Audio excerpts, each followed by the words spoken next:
My happiness is not the means to any end. It is the end. It is its own goal. It is its own purpose. Achievement of your happiness is the only moral purpose of your life, and that happiness, not pain or mindless self-indulgence, is the proof of your moral integrity, since it is the proof and the result of your loyalty to the achievement of your values. Devotion to the truth is the hallmark of morality. There is no greater, nobler, more heroic form of devotion than the act of a man who assumes the responsibility of thinking. The truth is not for all men, but only for those who seek it. Contradictions do not exist. Whenever you think that you are facing a contradiction, check your premises. You will find that one of them is wrong. Money is only a tool. It will take you wherever you wish, but it will not replace you as the driver. The man who does not value himself cannot value anything or anyone. I started my life with a single absolute, that the world was mine to shape in the image of my highest values, and never to be given up to a lesser standard, no matter how long or hard the struggle. The smallest minority on earth is the individual. Those who deny individual rights cannot claim to be defenders of minorities.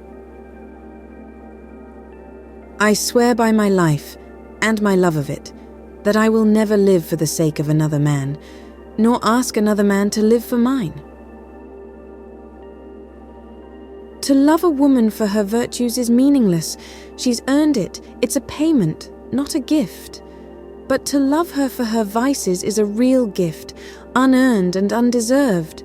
To love her for her vices is to defile all virtue for her sake. And that is a real tribute of love, because you sacrifice your conscience, your reason, your integrity, and your invaluable self-esteem. The welfare recipients are not the worst part of the producer's burden. The worst part are the bureaucrats, the government officials who are given the power to regulate production. They are not merely unproductive consumers. Their jobs consist in making it harder and harder, and, ultimately, impossible for the producers to produce. The only proper moral purpose of a government is to protect man's rights, which means to protect him from physical violence, to protect his right to his own life, to his own liberty, to his own property, and to the pursuit of his own happiness. Without property rights, no other rights are possible. The hardest thing to explain is the glaringly evident, which everybody has decided not to see. We are fast approaching the stage of the ultimate inversion, the stage where the government is free to do anything it pleases, while the citizens may act only by permission, which is the stage of the darkest periods of human history, the stage of rule by brute force. There is only one institution that can arrogate to itself the power, legally, to trade by means of rubber checks: the government. And it is the only institution that can mortgage your future without your knowledge or consent. Government securities and paper money are promissory notes on future tax receipts, i.e., on your future production.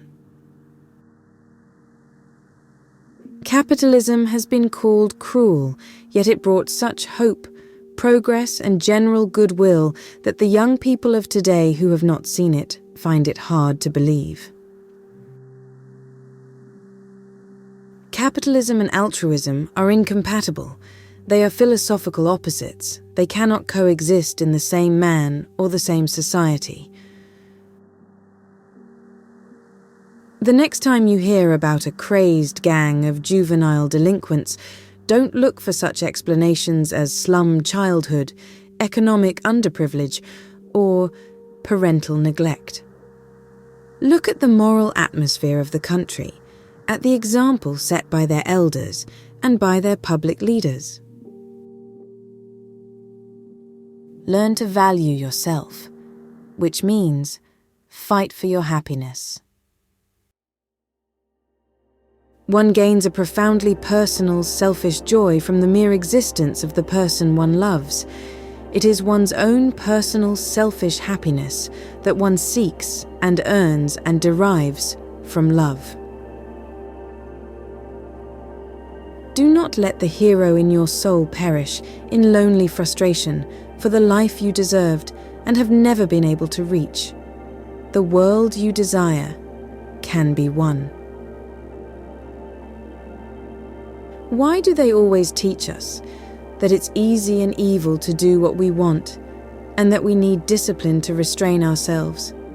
It's the hardest thing in the world to do what we want, and it takes the greatest kind of courage. The man who refuses to judge, who neither agrees nor disagrees, who declares that there are no absolutes, and believes that he escapes responsibility, is the man responsible for all the blood that is now spilled in the world. Racism claims that the content of a man's mind is inherited, that a man's convictions, values, and character are determined before he is born by physical factors beyond his control. This is the caveman's version of the doctrine of innate ideas, or of inherited knowledge, which has been thoroughly refuted by philosophy and science. Racism is a doctrine of, by, and for brutes. The only purpose of education is to teach a student how to live his life by developing his mind and equipping him to deal with reality.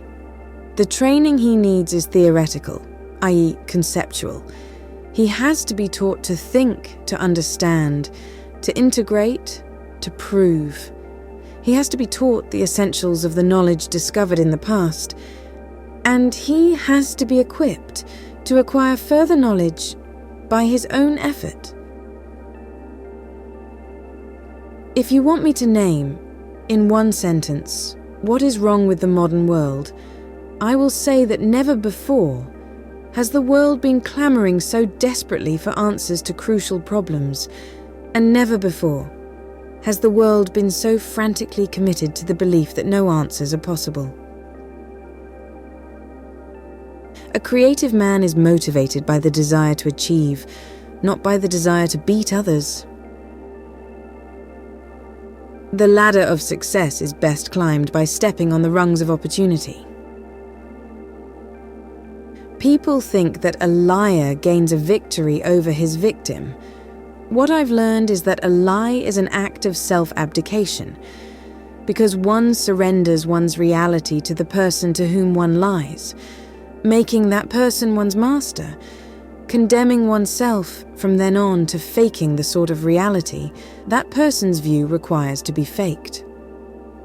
The man who lies to the world is the world's slave from then on.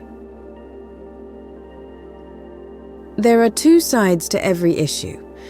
One side is right and the other is wrong, but the middle is always evil. So you think that money is the root of all evil? Have you ever asked, what is the root of all money?